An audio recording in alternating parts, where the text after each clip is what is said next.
Hello, happy Sunday, happy Sunday. Today is Sunday. Today is the 21st day of January. It's also the 21st day of the daily devotion in the womb.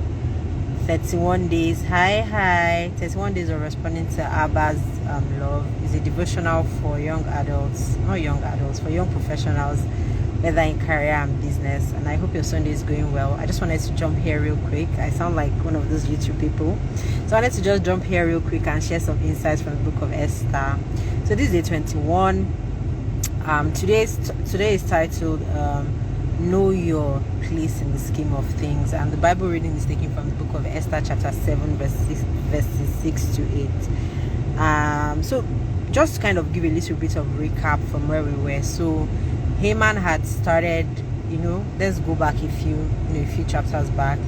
Haman had started, had set things in motion by promising to kill the Jews, and then told Mordecai, got the king to sign a letter and everything. So told Mordecai went to meet Esther and told Esther that, look, you are queen for a time such as this. You need to be able to save your people.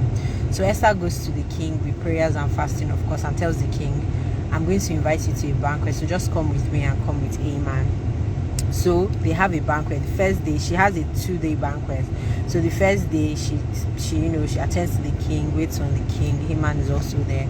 And then the second day, which is the day that is now in this Bible reading that we're reading today.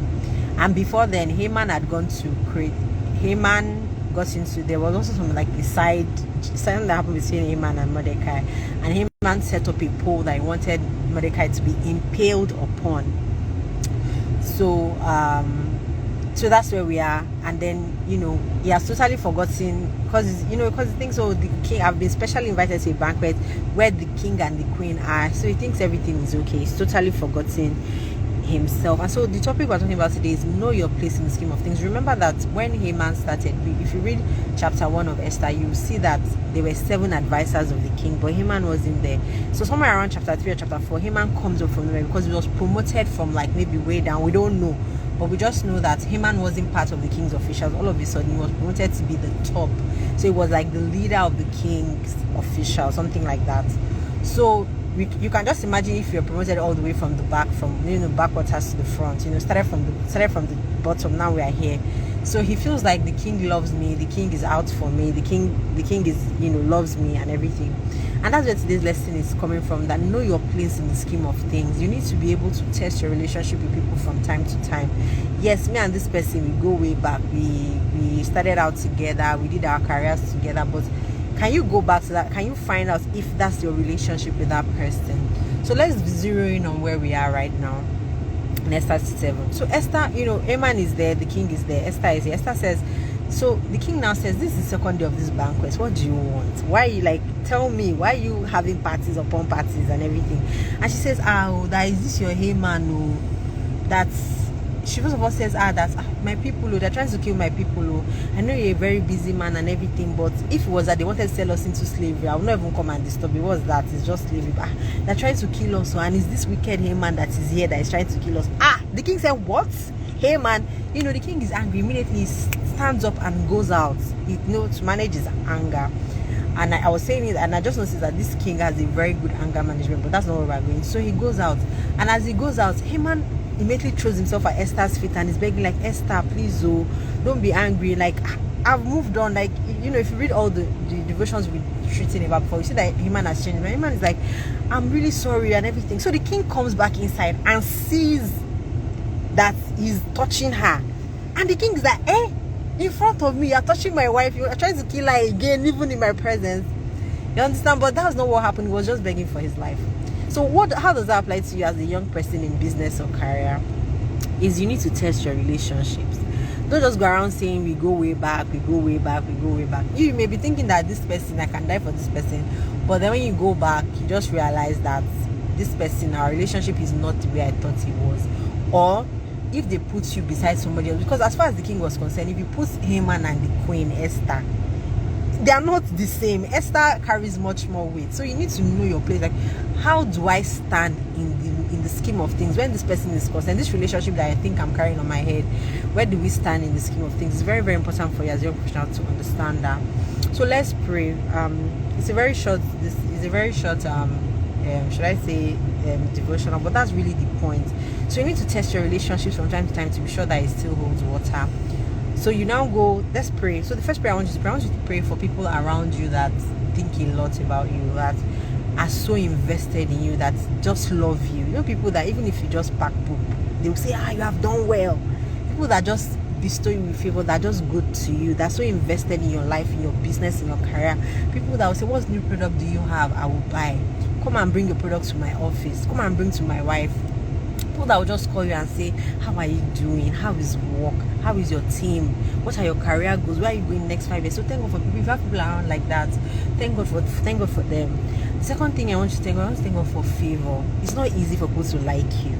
You don't understand. Like, you just be in a place and people are just doing good things to you, doing nice things to you, just being very happy for you. It's not easy. So thank God that everywhere I go, like the favor you've enjoyed so far in your business, in your career, thank God for that. And the third thing I want you to thank God for is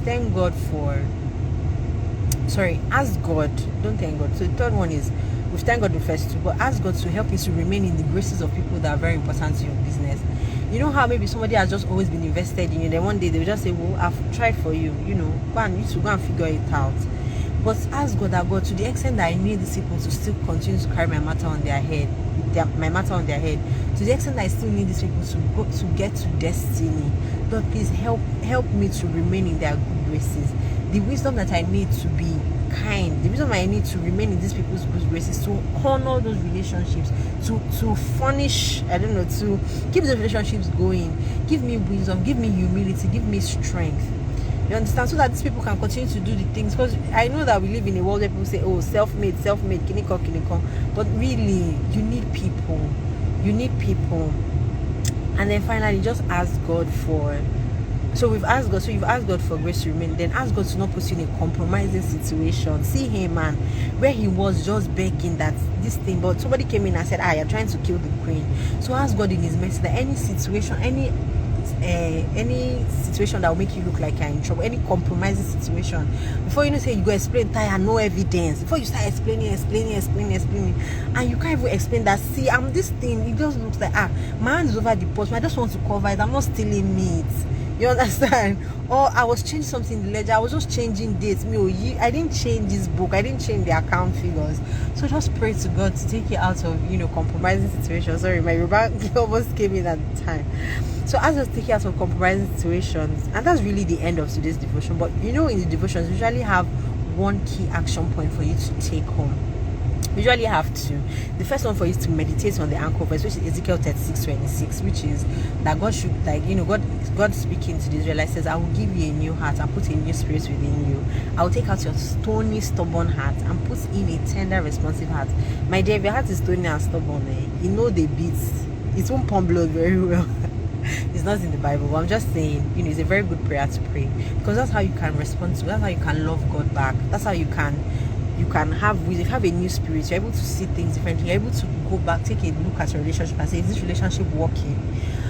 So that's the first thing. But the second thing that you should also do is to reach out to somebody you've not spoken to in a while, because that's the thing. You feel like, this person will go way back now. It's my friend now. He knows that everybody, Asha and Jama, we're just jamming this thing together. Don't take it for granted that this person knows. Reach out to them. Send an email, send a text, send a WhatsApp message. How are you doing? How is everything? How's family?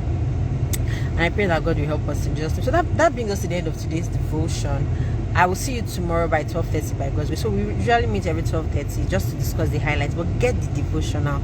The devotional is on Seller, is also on Amazon. If you look at the previous reels that I have, I've linked it there. But I will save this one and put it there. And I really pray that God will bless you. I pray that your relationships, you will not miss it. Like, you will know whether this relationship has outlived its life, or whether you are still valid, so that you don't get into trouble. Thank you so much. Have to run back to church. Sunday is always very busy like that. So take care. See you tomorrow 12:30. Bye.